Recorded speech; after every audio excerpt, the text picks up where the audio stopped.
देखिए 27 अप्रैल को जो हमने बात का जिक्र किया था वो 27 अप्रैल का बात बिल्कुल सही निकला। और हम शुरू से कहते आ रहे हैं कि देखिए यूट्यूब पर हंगामा जरूर शुरू हुआ है, लेकिन फाइनली बीपीएससी का जो टेस्ट वर्ड है, जिस तरह से सवाल पूछा जाएगा 7वें फेज नियोजन में, थोड़ा सा सब्र कीजिएगा, सब कुछ साफ साफ आपके पास नजर आना शुरू हो जाएगा। वैसे सेक्रेटरी ने अपनी बातों को बहुत अच्छे तरीके से रखा, बहुत ही सामान्य तरीके से अपने बातों को, सिलेबस को लेकर के जो रखा गया बात था, उन बातों पर हम लोग कह सकते हैं कि एक गाइडलाइन तो हम लोग के पास मिल ही गया है। उस गाइडलाइन को अगर हम लोग करते हैं, देखिए टॉपिक है 7 फेज टीचर नियोजन, सिलेबस क्या होगा और क्या होगी इसकी सही रणनीति। हम 27 अप्रैल को भी वीडियो में इस बात का जिक्र किए थे, थोड़ा वो वीडियो बहुत अच्छे तरीके से नहीं आ पाया था, ट्रांसपेरेंट टाइप का नहीं है, लेकिन आवाज थोड़ा सा गड़बड़ आ गया था। लेकिन अब जो है इस आवाज को जरूर समझिएगा। लेकिन हम पहले इससे पूर्व भी हम इन बातों का चर्चा कर दिए थे कि सिलेबस का सिस्टम क्या रहेगा।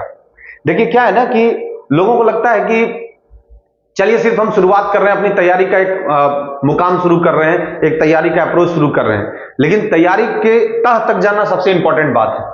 अब देखिए हम लोग के पास कंडीशन क्या आ रहा है, पहला बोलता है 1 to 5 का कंसेप्ट एक आ रहा है, पहला।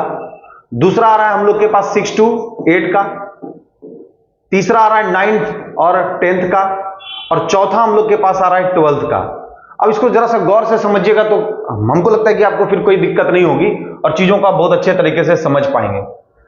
हम समझाने की कोशिश करें एक एक करके, वीडियो को अंतिम तक देखिएगा, हो सकता है कि आपके लिए बहुत ही ये लाभदायक होगा और चीजों का बहुत अच्छे से समझ जाइएगा कि सिलेबस का पैटर्न क्या होगा। देखिए सबसे पहली बात फिर से बोल रहे हैं कि अपने ताकत को समझिए। आप सीटेट पास हैं, 1 to 5 पास हैं, या 6 to 8 में पास हैं, या एसटीटी पास हैं, या 12th वाले लेवल पर पास हैं, तो निश्चित रूप से आपके पास अपना एक बहुत अच्छा गट्स है, आपके अंदर एक बहुत अच्छा क्वालिटी है। उस क्वालिटी को खाली इनहैंस करना है, बस थोड़ा सा बढ़ाना है, बढ़ा दीजिएगा तो काम हो जाएगा। अब देखिए इसमें कुछ नहीं करना है। हम सबसे पहले धीरे धीरे करके बात करते हैं। हम पहले बात करते हैं 1 to 5 का, कि 1 to 5 के लिए क्या करना है। तो 1 to 5 में सीधा सीधी स्पष्ट डायरेक्शन है कि सिर्फ और सिर्फ जीएस का क्वेश्चन पूछा जाएगा। अरे भैया जब सवाल जीएस का पूछेगा तो निश्चित रूप से हम लोग को एक अप्रोच तो डेवलप कर लेना चाहिए भाई, जीएस में किस तरह से तैयारी करना चाहिए, किस तरह से पढ़ना चाहिए।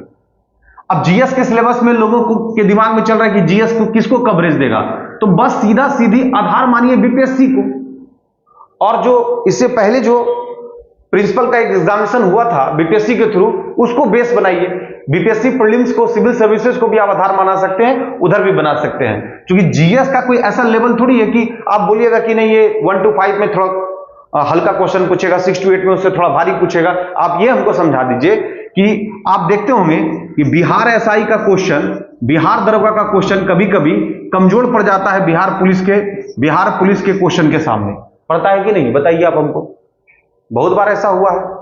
कभी कभी ग्रुप बी का क्वेश्चन जो है बीपीएससी पर भारी पड़ जाता है। अगर आपको बोलते हैं तो अतिशक्तिपूर्ण लगता होगा, तो जरा एक बार जांच कर लीजिएगा, कोई भी चीज की जांच कीजिए। आप लोग के पास अब तो एक्सपोजर हाथ में है, तुरंत जांच कीजिए कि बीपीएससी के क्वेश्चन पे ग्रुप डी का क्वेश्चन भारी पड़ता है कि नहीं। बिल्कुल पड़ता होगा, जब न्यूमेरिकल बेस्ड क्वेश्चन देगा, साइंस का घुसा हुआ क्वेश्चन देगा। अब देखिए इसको 1 to 5 वाले से हम गुजारिश करते हैं कि अगर सही माने में आप रणनीति बहुत अच्छा करना चाहते हैं तो पहला आपका फोकस होना चाहिए बाबू, ध्यान रखिएगा, साइंस। काहे कि सारा यूट्यूब का जितना आदमी है सब संविधान, इतिहास, भूगोल सब लेके मार्केट में कूद पड़ा है। वो तो लास्ट टाइम में भी आप क्लियर कर लीजिएगा, लेकिन विज्ञान को थोड़ा अच्छा से पढ़िएगा, विज्ञान के सिस्टम को अच्छा से पढ़िएगा। और विज्ञान को पढ़ने के लिए जो लोग प्रिस्क्राइब कर रहे हैं कि एनसीईआरटी पढ़ना बहुत जरूरी है, एनसीईआरटी से ही क्वेश्चन होगा, देखिए एनसीईआरटी बेस मानते हैं, उसको आधार है, लेकिन एनसीईआरटी पढ़ने में टाइम आपको ज्यादा लगेगा। तो निश्चित तौर पर आपको हर हाल में साइंस को पढ़ने के लिए साइंस में भी आपको बता देंगे, साइंस में सबसे पहले कौन सेक्शन पे ध्यान देना है। साइंस में सबसे पहले आप ध्यान दीजिएगा बायो पर, बायोलॉजी का क्वेश्चन ज्यादा पूछेगा। दूसरा सेक्शन साइंस में आपका होना चाहिए फिजिक्स, और तीसरा होना चाहिए केमिस्ट्री, और थोड़ा इन्वायरमेंटल साइंस को थोड़ा देख लीजिएगा। हम 1 to 5 की पहले बात कर रहे हैं, कमोबेश 6 to 8 में भी यही चांस बनता है।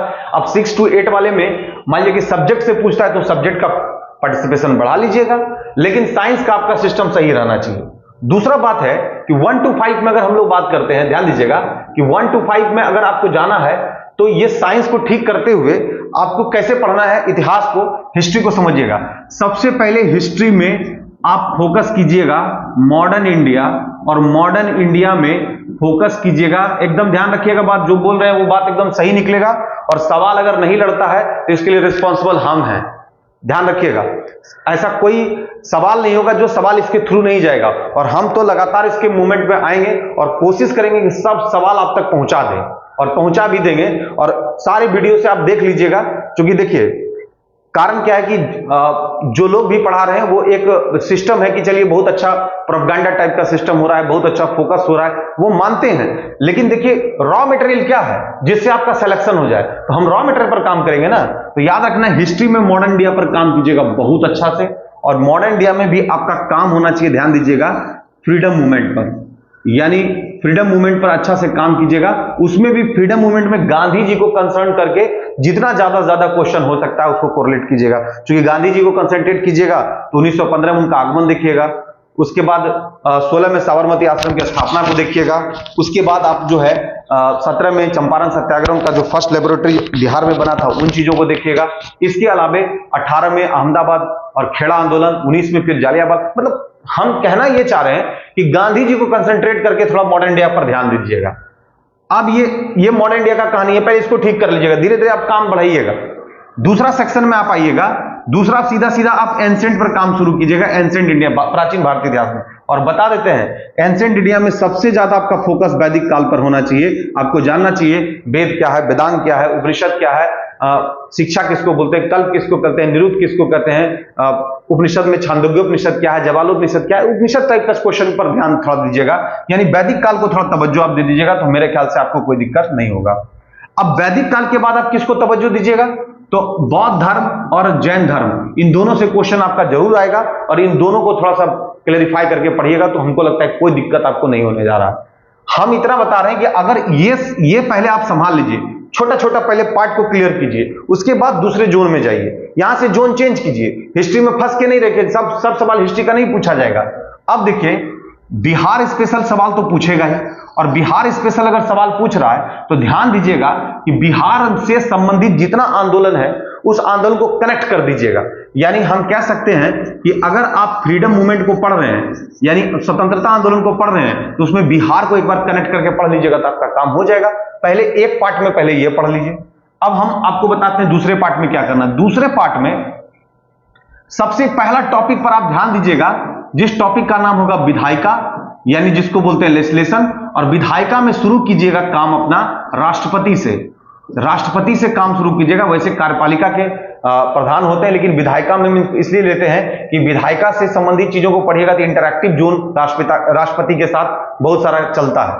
तो राष्ट्रपति वैसे कार्यपालिका के प्रधान होते हैं, और कार्यपालिका के वास्तविक प्रधान प्रधानमंत्री, सब सिंपल क्वेश्चन है, इस पर कोई काम नहीं। हम विधायिका में बोल रहे हैं कि विधायिका लीजिएगा तो राष्ट्रपति चूंकि संसद का पार्ट है, तो निश्चित रूप से संसद के बारे में पढ़िएगा, लोकसभा के बारे में पढ़िएगा, राज्यसभा के बारे में पढ़िएगा, और स्टेट में लेजिस्लेटिव असेंबली यानी विधानसभा और लेजिस्लेटिव काउंसिल के बारे में पहले एक पार्ट इसको क्लियर कर लीजिएगा। पक्का है कि आपका दूसरा पार्ट का एक जोन क्लियर हो जाएगा। तीसरी बात ध्यान रखिएगा, तीसरी बात ज्योग्राफी में जाकर के एक एक खंड करके पढ़िए, और फिर वापस आइए, फिर हिस्ट्री, फिर पॉलिटी और फिर ज्योग्राफी। और ऐसा नहीं कि एक बार हिस्ट्री को पकड़े तो हिस्ट्री ही चल रहा है और बाकी मेरा सब्जेक्ट छूट गया, तो आपको कमोबेश सब पर बैलेंसिंग मूड को लाना पड़ेगा। हम पहले पायदान पर बायोलॉजी को रखे थे, और बायोलॉजी में भी साइंस को रखे थे, और साइंस में पहले पायदान पर बायोलॉजी को रखे थे। ज्योग्राफी में देखिए क्या कीजिएगा, ज्योग्राफी में सबसे पहला आपका टारगेट होना चाहिए इंडियन ज्योग्राफी पर, यानी भारत का भूगोल।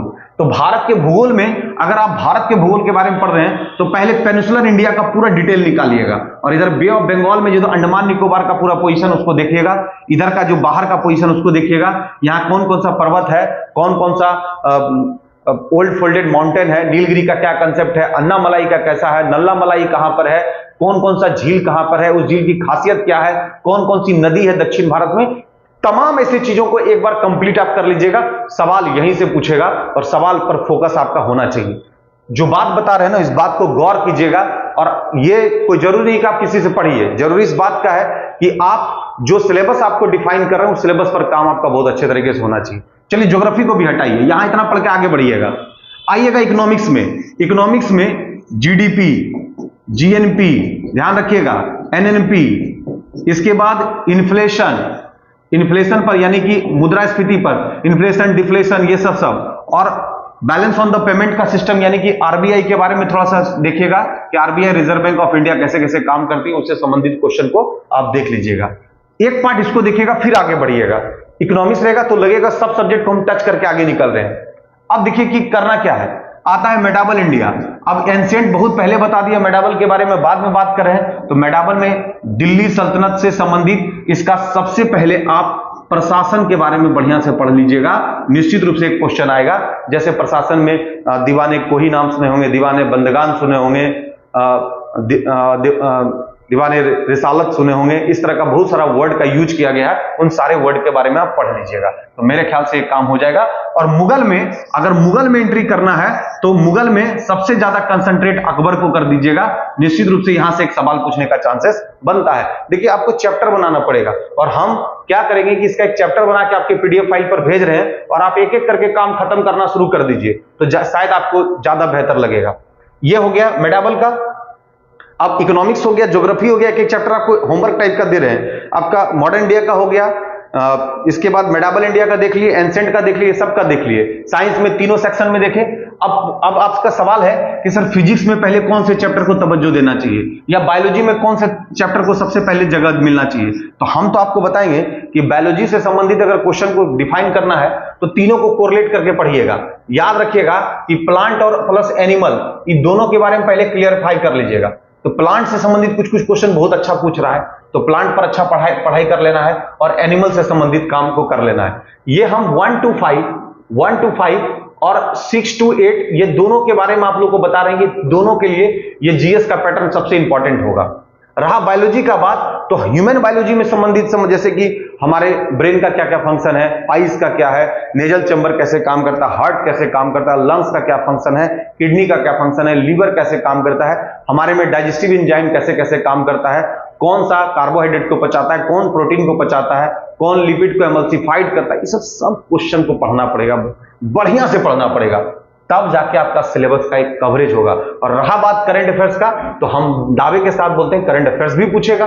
करंट अफेयर्स में आपको क्या करना है कि हर दिन रोज अपडेट करके अभी से चलना है। लास्ट मोमेंट पर किसी के भरोसे मत रहिएगा, क्योंकि बाद में क्या होगा कि डाटा आपस में कॉलिजन हो जाएगा, टकराना शुरू हो जाएगा, तब दिक्कत होगा। ये तो 1 to 5 का पूरा विस्तृत सिलेबस है।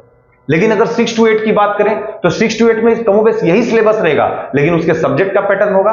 और रही बात, ध्यान रखिएगा, रही बात सबसे ज्यादा जो इंपॉर्टेंट अभी हमारे सामने चल रहा है एसटीटी में बोला जा रहा है कि दोनों का पार्टिसिपेशन होगा, यानी जीएस का भी होगा और आपके सब्जेक्ट का भी होगा। तो सब्जेक्ट में अगर मान लीजिए साइंस वाले हैं तो उसको बायो और केमिस्ट्री पूछेगा, जो एसटीटी में आप जैसे पढ़े थे वैसे पढ़िए, कोई दिक्कत नहीं है। जैसे आप एसटीटी के लिए मैथ्स पढ़े थे वैसे पढ़िए, कोई दिक्कत नहीं है। जैसे आप सोशल स्टडी को पढ़े थे वैसे पढ़िए, और सोशल स्टडी पढ़िएगा तो जीएस वाले पार्ट में भी आपको मदद करेगा ही, तो दिक्कत वाली बात नहीं है। लेकिन करंट अफेयर्स पर डे का अपडेट करना शुरू कीजिए। और अभी बस आपको एक सिलेबस का प्रतिरूप, एक मतलब एक कह सकते हैं कि एक स्ट्रक्चर बताएं। धीरे धीरे हम हर एक टॉपिक पर काम करना शुरू करेंगे और इस पर बेहतर तरीके से अपने काम को अंजाम भी देंगे। जय हिंद, जय भारत।